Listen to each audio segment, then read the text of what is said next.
saya akan menyampaikan materi tentang role play. Saya di sini akan menyampaikan materi tentang role play. Role play dari kata lain adalah bermain peran. Bermain peran di suatu situasi dalam kehidupan. Manusia dapat diadakan pelatihan dan mendorong peran untuk memainkan situasi dengan pokok kajian yang akan disampaikan, baik topik sosial maupun sains. Dalam situasi role play dapat dijadikan sebagai permainan peran. Metode role play dapat juga mendorong dan bermain peran melalui dialog dan interaksi sehingga dapat menghasilkan keterampilan seperti mengucapkan bunyi artikulasi dan kata-kata yang mengekspresikan atau menyampaikan pikiran, gagasan, dan perasaan. Nanti kita akan sampaikan contoh role play. Role play itu seperti halnya kita melakukan percakapan sehari-hari ataupun kita melakukan kegiatan. Seperti kita melakukan tolong-menolong ataupun kita bicara dengan lawan sekitar. Tetapi kita menggunakan metode role play, yaitu dengan bermain peran. Nah, metode ini juga digunakan untuk mengembangkan imajinasi dan penghayatan sosial dengan cara memasukkan peran-peran yang ada di dalam kehidupan nyata. Seperti halnya tadi, sudah saya sebutkan, apabila role play itu dapat berhubungan dengan lingkungan kita ataupun sosial kita. Seperti halnya kita melakukan percakapan sehari-hari dengan menggunakan dialog bahasa kita sendiri. Dan suatu pertunjukan dipertemukan nanti yang akan dijadikan sebagai bahan refleksi. Dapat disimpulkan bahwa metode role play adalah metode yang digunakan dua orang atau lebih dengan cara mengarahkan dua orang untuk memainkan suatu peran sesuai dengan peran yang telah diberikan oleh pendidik atau suatu peristiwa.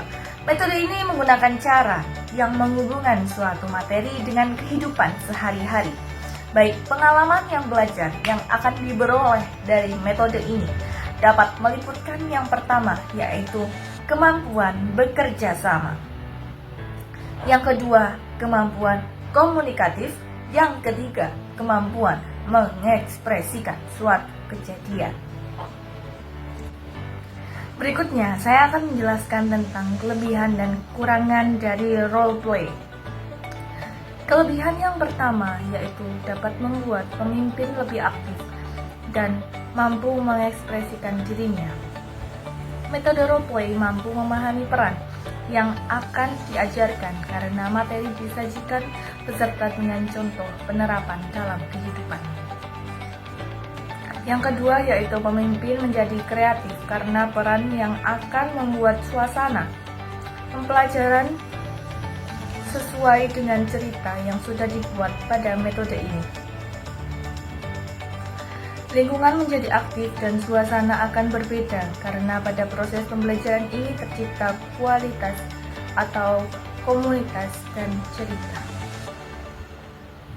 Berikut ini adalah kekurangan dari role play. Role play itu kekurangan role play terdiri dari 3 jenis, yaitu yang pertama, metode ini memerlukan waktu yang sangat lama. Dikarenakan topik pembicaraannya diajukan karena terjadinya sangat lama dan lambat, dikarenakan dialog atau suasana yang terjadi pada role play. Yang kedua, bagi pemimpin yang belum memiliki kepercayaan diri akan mengalami kesulitan sehingga metode ini dapat berjalan tidak efektif. Dikarenakan metode ini sangatlah rumit ataupun bisa disebut juga sangatlah panjang. Dikarenakan metode role play itu bermain peran seperti halnya kita memainkan drama. Jadi drama memerlukan dialog, gagasan, perasaan, atau peristiwa. Dan terjadinya ketidakkepercayaan diri halnya akan menjadi keterlambatan. Yang ketiga yaitu pada metode roleplay ini dapat menimbulkan ketidaknyamanan pada lingkungan. Mungkin dari percakapan atau dialog yang akan merusak suasana sekitar. Jadi halnya kita akan mempergunakan bahasa kita sehari-hari. Sebaiknya kita menggunakan bahasa sehari-hari dan memperjelaskan dialog apakah itu sesuai dengan roleplay atau tidak. Dengan halnya ini, roleplay terdapat tata cara, struktur, atau langkah-langkah roleplay.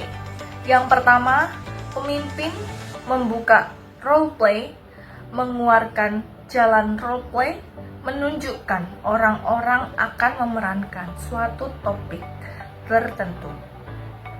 Seperti halnya kita melakukan drama, kita memerlukan pembukaan dialog atau pembukaan drama dan mengeluarkan jalannya. Kita mengekspresikan bagaimana kita melakukan dialog drama dan menunjukkan kepada orang-orang ekspresi kita yang akan kita timbulkan. Yang kedua yaitu topik diperankan oleh 2 orang atau lebih dengan secara spontan. Seperti halnya kita melakukan drama, kita memerlukan lebih dari 2 orang. Kalau mungkin halnya kita melakukan dengan 2 orang, mungkin halnya kita melakukan percakapan sehari-hari atau melakukan percakapan antar pedagang dan pembeli. Yang ketiga, halayak berdiskusi dan menganalisis topik yang dilakukan atau diperankan. Kita memerankan suatu topik, seperti halnya kita berbicara kepada teman kita tentang halnya bagaimana hari esok, apakah kalian sudah mengerjakan tugas. Seperti halnya kita memerankan hari esok, apakah hari esok menjadi jalan yang lancar untuk mengerjakan tugas ataupun enggak. Nah, seperti halnya seperti itu, menganalisis topik. Dan yang keempat atau yang terakhir yaitu pemimpin mengakhiri dan menutup roleplay. Terjadinya penutup drama atau penutup percakapan itu terjadinya pemimpin yang menutup, atau salah satunya seperti contoh pembeli dan pedagang yang menutup nanti akan pembeli. Dikarenakan apa? Pembeli sudah membeli bahan yang akan dijual, bahan yang telah dijual penjual. Lalu dia meninggalkan tempat penjual tersebut. Seperti itu contohnya. Nanti kita akan menyaksikan contoh dari roleplay. Berikut akan saya saksikan contoh bagaimana terjadinya roleplay itu. Kita akan menyaksikan video berikut. Nah, kemarin kan Ibu sudah menyampaikan apa itu materi roleplay tersebut. Apakah ada yang bisa mengerti apa itu roleplay? Sudah, Bu. Nah, kita hari ini itu akan memperagakan contoh bagaimana kegiatan roleplay tersebut.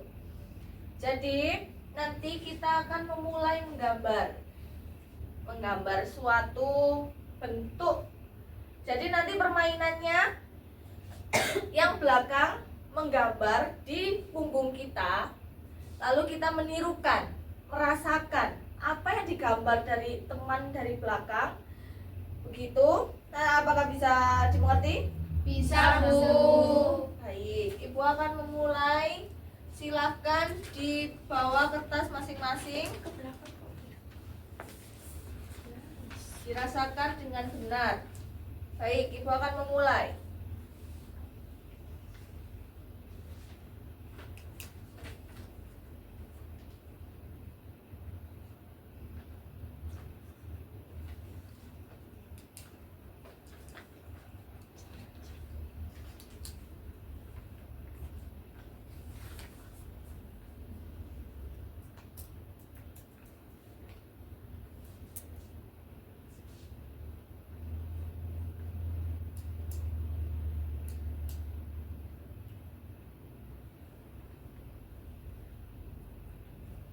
Apa udah ada yang selesai? Sudah.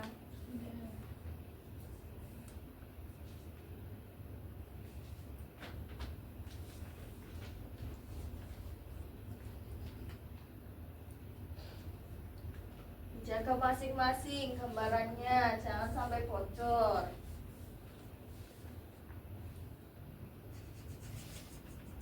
Apa sudah bisa diperagakan?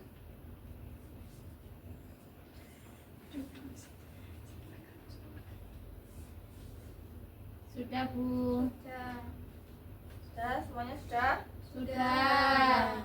Nah, dari salah satu kalian apakah ada yang mengerti? Kecuali yang paling belakang. Itu menggambarkan apa? Gunung, Bu. Gunung. Semuanya benar? Benar. Apakah benar yang paling belakang? Benar, Bu. Ya, boleh ditunjukkan gambarannya.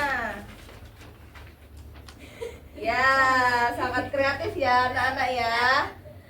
Sekarang sudah mengerti apa itu permainan dari role play? Sudah. Oke, baik. Hari ini kita akan mengakhiri pertemuan kita hari ini. Wassalamualaikum warahmatullahi wabarakatuh. Waalaikumsalam warahmatullahi wabarakatuh.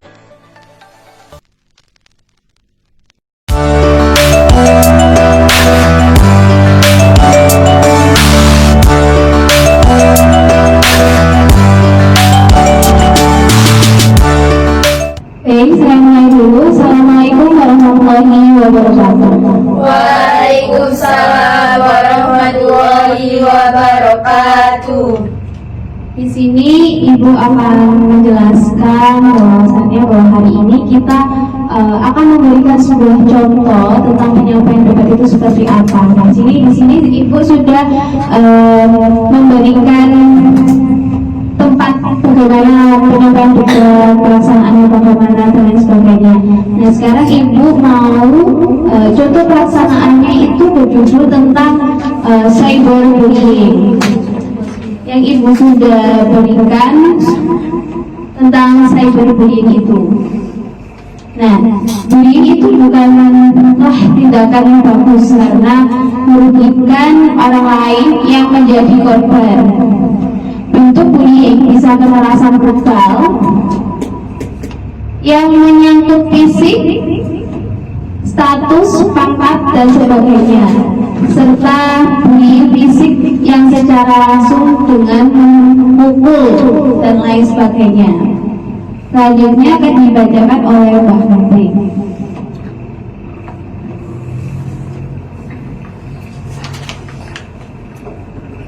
Baik, saya mulai. Apakah bullying itu bisa menyebabkan dampak buruk bagi pelaku korban? Izin menjawab.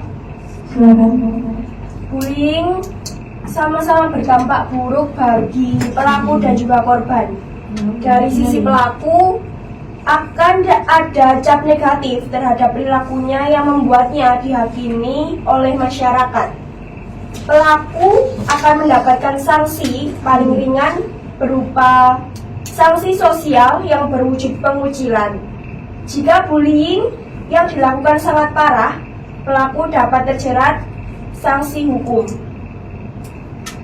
Sedangkan dari sisi korban akan mendapatkan dampak negatif berupa kondisi kesehatan mental yang menurun, mulai dari stres, depresi hingga pada tahap akut bisa berkeinginan untuk mengakhiri hidupnya. Jika bullying bersifat kekerasan fisik, dampak yang diterima oleh korban adalah luka fisik dan rasa sakit pada tubuh. Baik, selanjutnya mungkin ada tambahan dari Izin menjawab. Meskipun bullying kerap dianggap hal negatif dan berdampak buruk, tetapi masyarakat akan selalu menemukan perilaku ini di mana saja tanpa bisa dikendalikan, baik di sekolah maupun tempat lainnya. Bullying seolah sudah menjadi hal yang bisa karena ada pihak pelaku yang merasa lebih superior dan menganggap korbannya inferior. Hal tersebut juga tergantung dari perilaku korban yang menyebabkan perundungan bisa terjadi. Mungkin korban pernah melakukan hal yang membuat pelaku merasa geram hingga akhirnya melakukan bullying tersebut. Saya akan menyimpulkan dari pihak yang pertama dan kedua. Bullying merupakan tindakan negatif yang seolah-olah dinormalisasi, padahal apapun alasannya tindakan ini tidak dibenarkan adanya, sebab dapat mengakibatkan kedua belah pihak mengalami kerugian.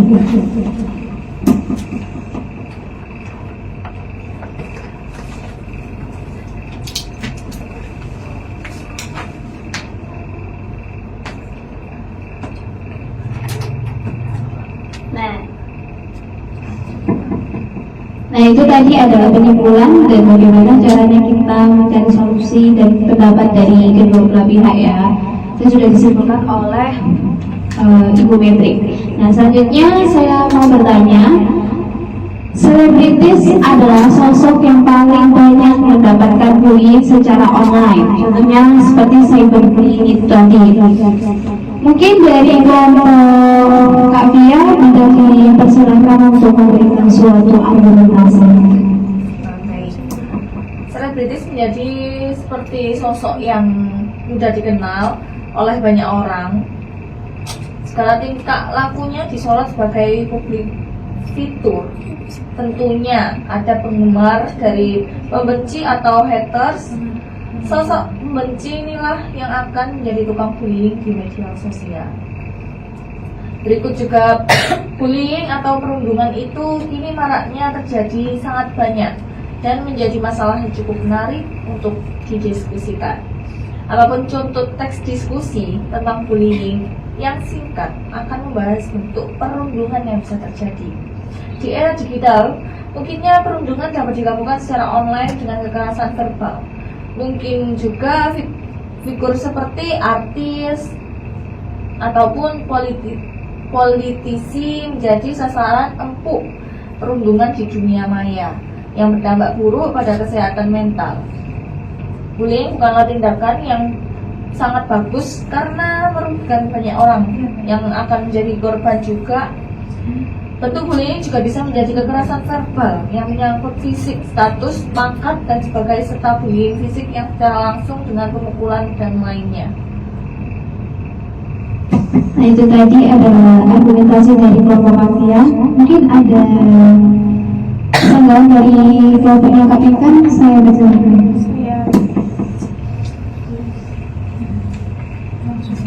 Cyberbullying tidak hanya menyerang selebritis, sebab orang dari kalangan biasa pun tetap bisa terkena bullying di media sosial. Bahkan para haters di kolom komentar sang artis itu sendiri pun saling membuli. Adapun politikus dan tokoh-tokoh yang juga kerap mendapatkan perlakuan cyberbullying karena banyaknya pembenci yang dimilikinya.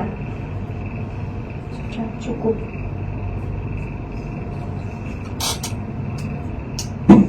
Baik, itu tadi ada berian argumentasi dari Mbak kalian.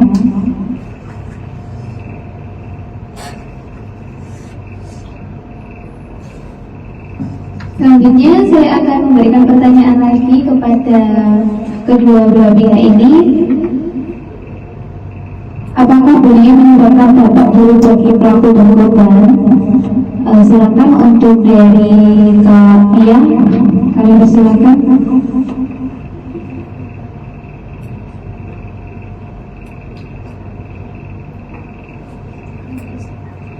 Apa bullying menyebabkan dampak buruk bagi pelaku dan korban? Silakan Mas Pia.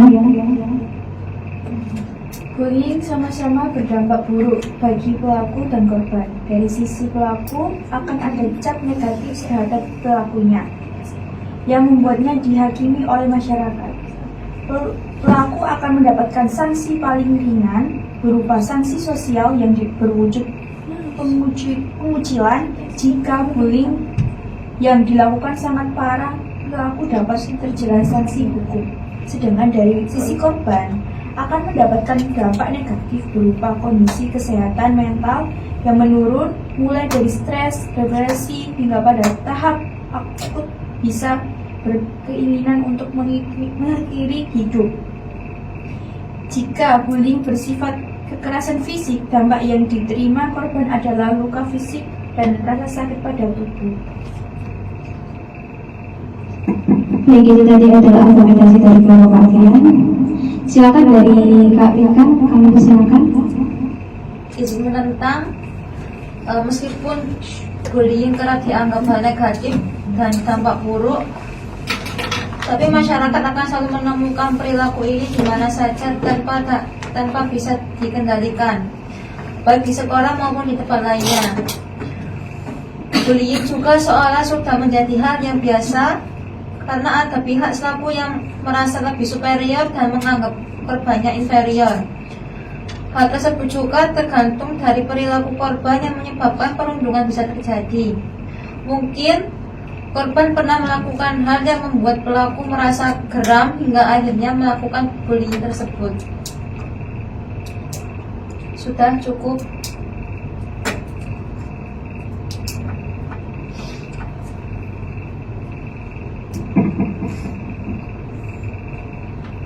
Saya akan menyimpulkan dari kedua pihak.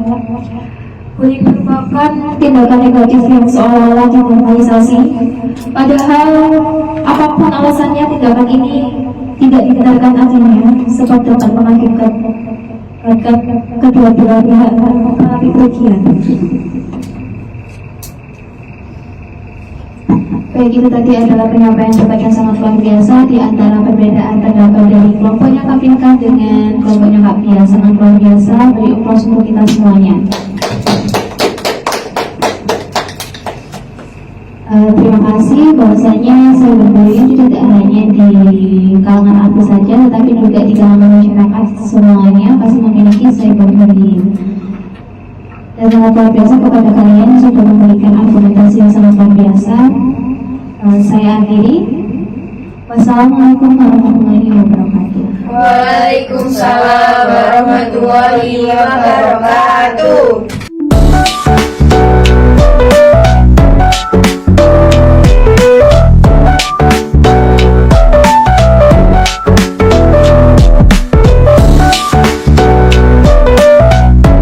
Saya sebagai MC akan mengawali. Assalamualaikum warahmatullahi wabarakatuh. Waalaikumsalam Salam warahmatullahi sejahtera untuk kita semuanya. Yang saya hormati para guru dan hadirin sekalian yang berbahagia. Pertama-tama marilah kita panjatkan puji dan syukur kehadiran Allah Subhanahu wa taala karena atas limpahnya rahmat dan karunia-Nya yang dapat terkumpul di tempat ini dalam keadaan sehat walafiat. Hadirin sekalian, pada kesempatan yang berbahagia ini kita akan membahas sebuah tema yang sangat relevan dan penting bagi perkembangan generasi muda kita, yaitu cara mengatasi anak di bawah umur yang bermain gadget secara berlebihan. Seperti yang kita lalu ketahui, teknologi memberikan banyak manfaat, tetapi juga tantangan tersendiri, terutama bagi anak-anak. Gadget telah menjadi bagian yang tak terpisahkan dari kehidupan kita. Tetapi penggunaannya yang tidak terkontrol dapat membawa dampak negatif, mulai dari penurunan konsentrasi hingga gangguan kesehatan fisik dan mental. Melalui acara ini, kita akan bersama-sama mendiskusikan langkah-langkah praktis dan bijaksana untuk menghadapi tantangan ini. Kita akan mendengarkan pandangan dari para ahli, berbagi pengalaman, dan mencari solusi terbaik agar anak-anak kita tetap dapat memanfaatkan teknologi secara sehat dan bertanggung jawab. Semoga diskusi ini dapat menjadi inspirasi dan bekal bagi kita semua, khususnya bagi orang tua, dalam mendampingi anak-anak untuk menjadi generasi yang cerdas, kreatif, dan berakhlak mulia. Tanpa berpanjang waktu, mari kita mulai acara ini dengan tenang antusias. Saya serahkan kepada moderator selanjutnya. Saya akhiri. Terima kasih. Wassalamualaikum warahmatullahi wabarakatuh. Waalaikumsalam warahmatullahi wabarakatuh.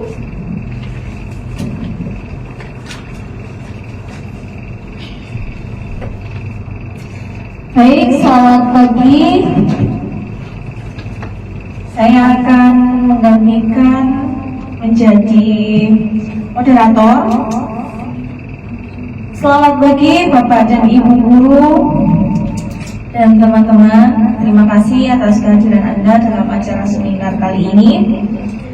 Hari ini saya akan membahas topik yang sangat menarik, yaitu topik cara mengatasi anak di bawah umur yang bermain gadget secara berlebihan.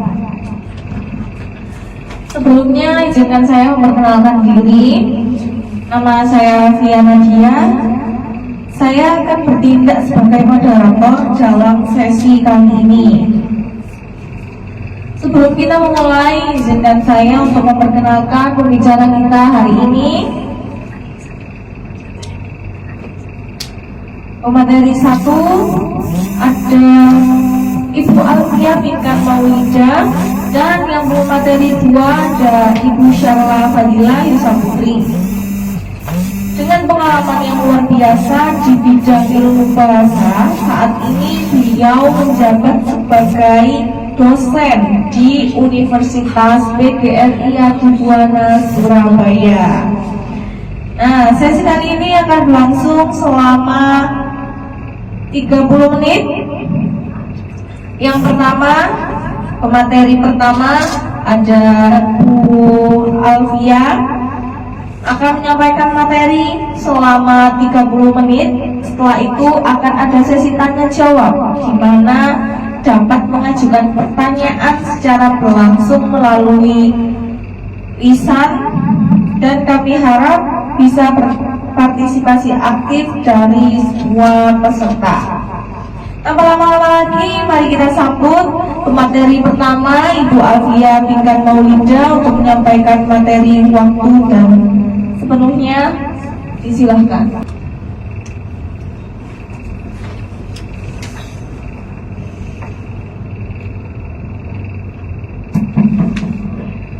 Baik, saya Wali. Assalamualaikum warahmatullahi wabarakatuh.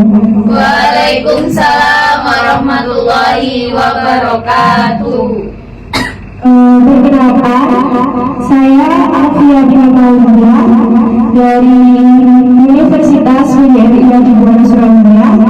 Di sini saya akan menjelaskan materi mengenai cara mengatasi anak di bawah umur yang bermain gadget berlebihan.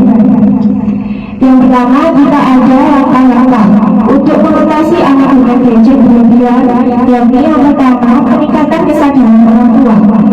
Sosialisasi tentang dampak negatif penggunaan gadget berlebihan terhadap perkembangan anak. Selain itu juga mengedukasi orang tua untuk menjadi role model dalam penggunaan gadget yang sehat. Penerapan aturan waktu penggunaan gadget serta membuat jadwal waktu penggunaan gadget yang jelas dan juga konsisten. Selain itu juga dapat menerapkan batas waktu harian berdasarkan usia anak, misalnya maksimal 1-2 jam per hari. Berdiskusi dengan anak mengenai alasan pembatasan gadget, juga mendengarkan kebutuhan anak agar merasa dihargai, serta memberinya konsekuensi positif dan juga konsekuensi negatif. Jika perlu melibatkan ahli seperti psikolog anak untuk menangani masalah kecanduan gadget atau gawai, serta memberikan terapi bermain untuk membantu anak mengembangkan keterampilan sosial dengan menerapkan langkah-langkah ini secara konsisten. Orang tua dan lingkungan sekitar dapat membantu mengurangi ketergantungan anak terhadap gadget atau gawai dan juga menciptakan keseimbangan dalam kehidupan mereka. Mengenai cara membatasi anak di bawah umur untuk bermain gadget secara berlebihan ini, ada beberapa cara. Yang pertama, strategi efektif mengatasi penggunaan gadget berlebihan pada anak di bawah umur, serta membangun kesadaran solusi untuk menanggulangi penggunaan gadget yang tidak sehat pada anak. Dampak penggunaan gadget berlebihan pada anak dan upaya penanggulangannya. Peran teknologi dan keluarga dalam mengurangi penggunaan gadget berlebihan pada anak.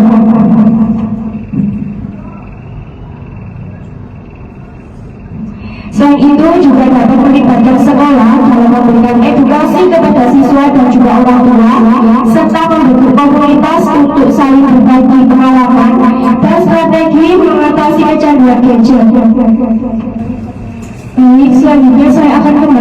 kepada moderator.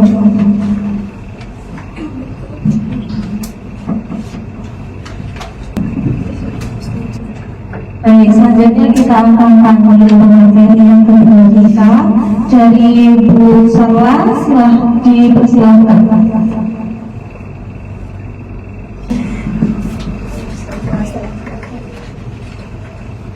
Baik, saya awali.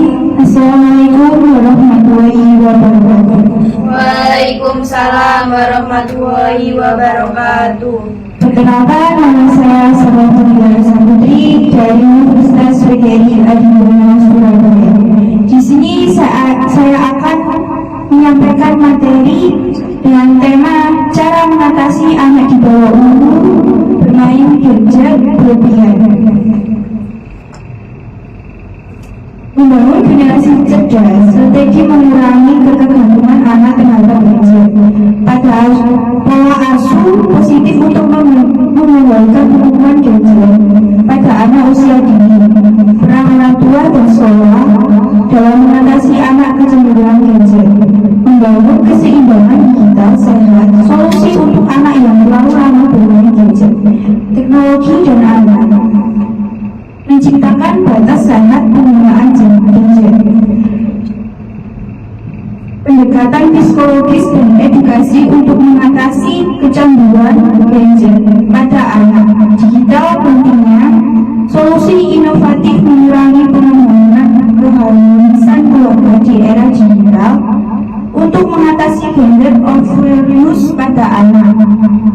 Menciptakan aktivitas alternatif untuk mengurangi ketergantungan gadget pada anak.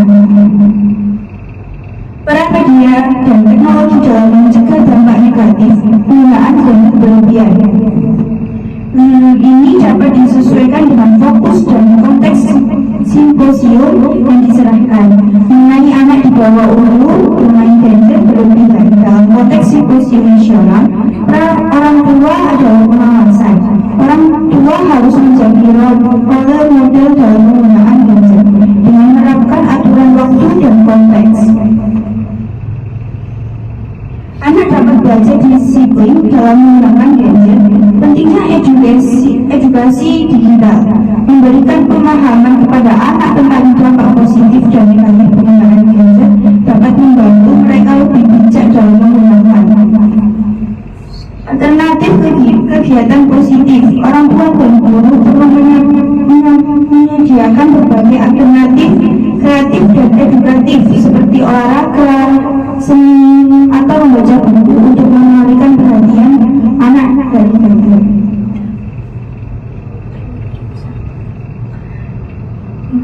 Baik, itu yang Ibu sampaikan. Mungkin ada pertanyaan dari peserta. Saya kembalikan kepada moderator.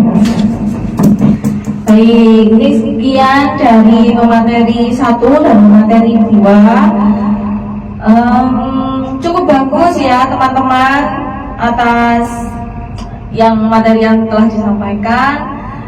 Silahkan memberi apresiasi kepada pemateri 1 dan pemateri 2. Baik, kita akan melanjutkan. Apakah ada pertanyaan dari teman-teman? Dipersilahkan. Saya izin bertanya. Ya, silakan. Izin bertanya untuk pembicara 1 dan 2. Sebelumnya saya perkenalkan diri. Nama saya Sefira Putri Sami dari mahasiswa Bahasa Indonesia. Izin bertanya, apa dampak negatif jika anak di bawah umur bermain gadget secara berlebihan? Terima kasih.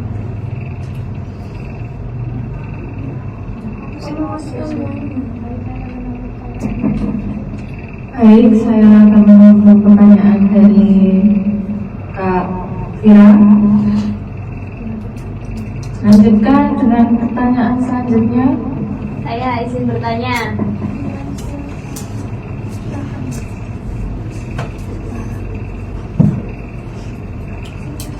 Izin bertanya kepada pemateri pertama dan kedua. Mengapa anak bermain gadget? Ya, sebelumnya mohon maaf, Perkenalkan, nama saya Pivana Diana Fadila dari mahasiswa Pendidikan Bahasa Indonesia. Saya izin mengulang pertanyaan saya, mengapa anak bermain gadget?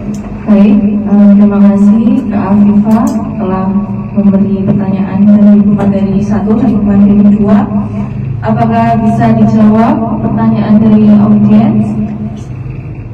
Silakan. Izin menjawab, dampak negatif bermain gadget secara berlebihan itu dapat menurunkan kemampuan sosial karena kurangnya interaksi langsung. Dapat juga mengganggu perkembangan kognitif dan juga emosional pada anak. Mungkin dari materi kedua. Baik, izin menjawab bagaimana dampak negatif bermain gadget secara berlebihan, yaitu menyebabkan gangguan kesehatan seperti masalah penelitian, kurang tidur, dan obesitas. Berpotensi membuat anak kecanduan teknologi. Terima kasih.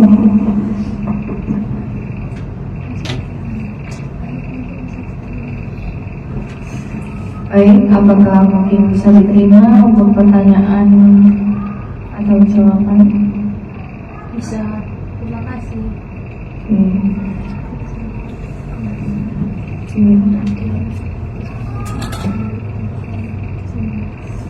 Untuk audiens, dipersilakan untuk duduk kembali ke tempat semua.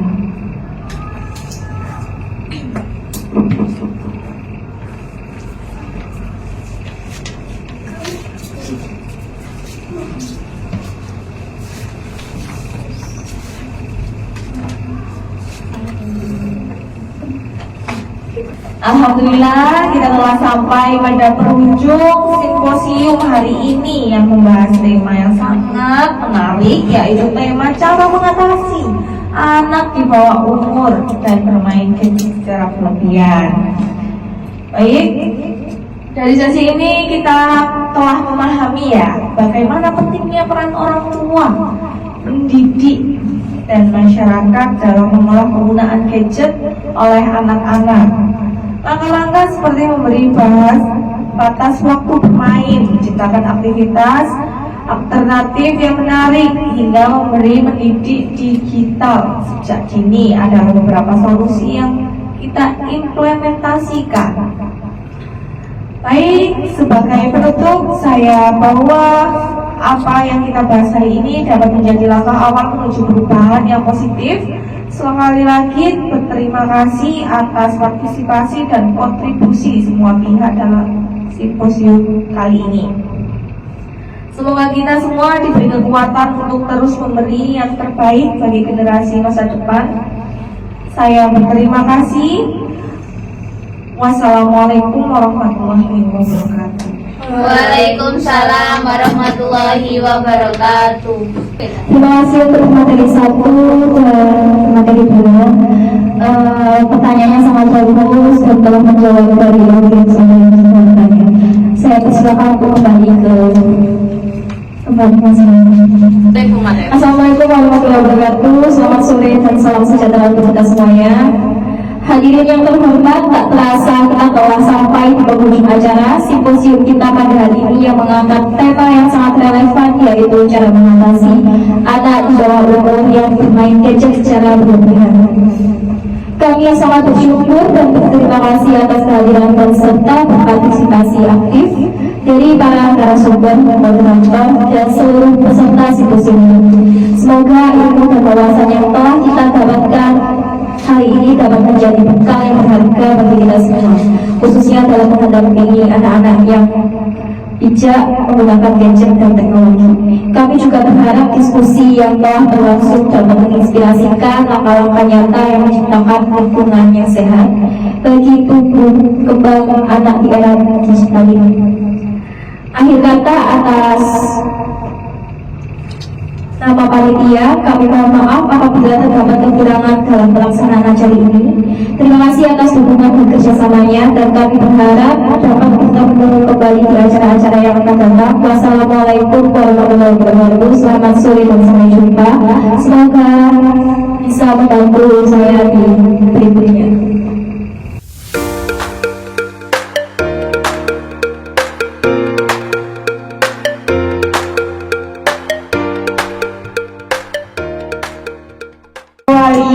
Assalamualaikum warahmatullahi wabarakatuh. Waalaikumsalam warahmatullahi wabarakatuh. Selamat pagi para ibu guru sekalian. Terima kasih atas kehadiran Anda dalam diskusi kita hari ini yang bertema transparansi pemerintahan di era digital. Saya, Alfia Pika Maulida, sebagai moderator akan membantu menjalannya acara ini. Di era digital saat ini, teknologi memainkan peran besar dalam mendorong keterbukaan dan akuntabilitas pemerintahan. Namun, tantangan keamanan data dan aksesibilitas informasi masih menjadi isu yang perlu kita bahas bersama. Sebelum memulai diskusi, izinkan saya memperkenalkan pemateri kita pada hari ini, yakni Ibu Afifah Nadia Nurfadila, seorang ahli di bidang seperti tata kelola pemerintahan, teknologi, dan gawai digital, yang akan memberikan pemaparan terkait tema pada hari ini. Mari kita mulai pemaparan dari beliau kepada Bu Afifah Nadia. Waktu dan tempat kami persilakan. Oke, terima kasih kepada Mbak Adia Dika sudah membuka acara pada pagi hari ini. Assalamualaikum warahmatullahi wabarakatuh. Salam sejahtera bagi kita semua. Di era digital saat ini, transparansi pemerintahan menjadi kebutuhan utama untuk membangun kepercayaan publik. Teknologi kemungkinan pemerintahan untuk yang pertama untuk membuka akses informasi kepada masyarakat secara real time atau secara nyata, seperti melalui situs web atau aplikasi. Melibatkan partisipasi masyarakat dalam pengambilan keputusan melalui platform digital. Meningkatkan akuntabilitas dengan sistem pelaporan yang terbuka. Namun di balik peluang tersebut ada tantangan yang perlu diperhatikan. Tentu saja yang pertama itu keamanan data pemerintah dan masyarakat. Kesenjangan digital yang masih terjadi di beberapa daerah. Kesadaran masyarakat terhadap hak akses informasi yang masih rendah. Dalam akses ini tentu saja banyak sekali yang belum bisa memahami bagaimana mengakses sebuah informasi dengan baik dan benar sesuai dengan data. Dan yang terakhir itu dengan kolaborasi antar pemerintah, masyarakat, dan teknologi. Transparansi ini dapat menjadi langkah besar untuk menciptakan pemerintahan yang lebih baik dan inklusif. Nah, sekarang saya akan membuka diskusi ini untuk mendengar tanya dan pertanyaan dari audiens. Terima kasih.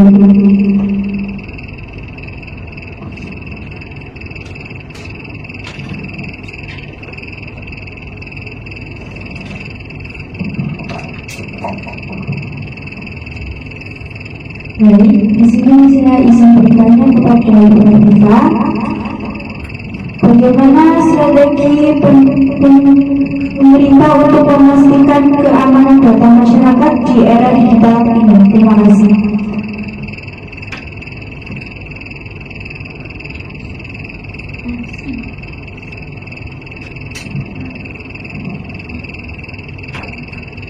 Terima kasih atas pertanyaan dari Mbak Syara.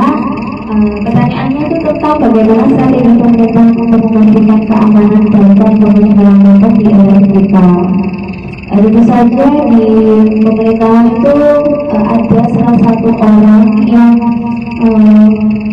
tugasnya itu sebagai mengaksesan informasi masyarakat. Jadi dia itu pekerjaannya itu cuma mengecek apakah ada sebuah akses atau file yang perlu disimpan dengan baik dan benar, karena pemerintah juga harus memiliki dokumen-dokumen atau file yang sangat rahasia, hanya orang-orang tertentu saja yang tahu, karena pemerintah juga harus memiliki ketetapan tersendiri agar semua informasi data pribadi masyarakat yang ada di sini itu aman dan semua masyarakat merasa aman karena data-datanya masih tersimpan dengan baik oleh pemerintah, seperti itu.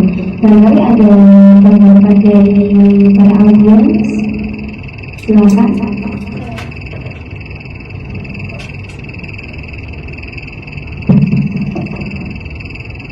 Izin memberi tanggapan.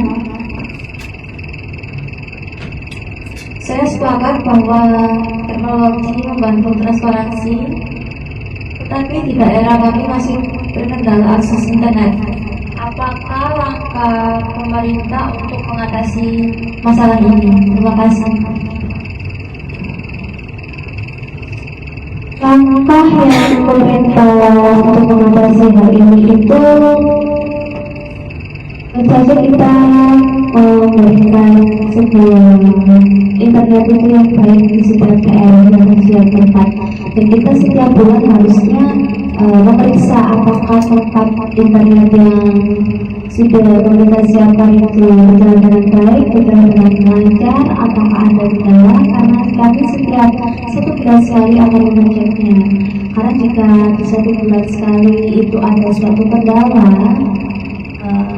pastinya pemerintah akan langsung menangani permasalahan tersebut agar pemerintah tetap mendapatkan transparansi sebuah akses internet dari pemerintah, seperti itu. Baik, terima kasih. Barangkali ada sebuah komentar dari audiens, saya persilakan.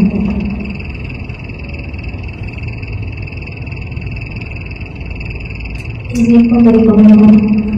Menurut saya pemerintah juga perlu lebih aktif dari masyarakat agar memahami dan memanfaatkan teknologi untuk mengakses informasi yang lebih transparan. Terima kasih.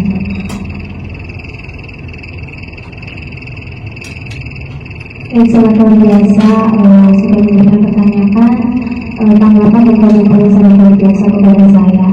Rasanya kita era digital ini harus lebih berhati-hati lagi dalam mengelola data dan mengelola sebuah akses internet. Tidak semua link atau apapun itu perlu kita baca atau mengenai, seperti itu.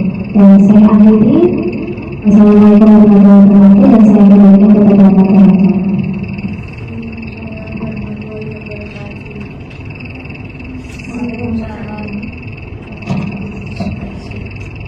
Hadirin yang kami hormati, setelah melalui rangkaian diskusi yang mendalam dan biasa bermanfaat, kita sekarang telah sampai pada penghujung acara malam minggu ini. Saya ingin menyampaikan penghargaan yang setinggi-tingginya kepada para pembicara yang telah membagikan ilmu, wawasan, dan pengalaman mereka kepada kita semua. Tak lupa, saya mengucapkan terima kasih kepada seluruh peserta yang aktif berkontribusi baik melalui pertanyaan maupun diskusi yang menarik. Kami berharap semua yang disampaikan hari ini dapat memberikan inspirasi, menambah pengetahuan, dan menjadi bekal untuk langkah ke depan. Akhir kata, saya mewakili panitia dan seluruh penyelenggara mengucapkan terima kasih atas kehadiran dan partisipasi kepada semua pihak. Semoga kita dapat bertemu kembali di acara-acara berikutnya. Selamat melanjutkan aktivitas dan semoga hari Anda semua penuh keberkahan. Saya akhiri. Wassalamualaikum warahmatullahi wabarakatuh.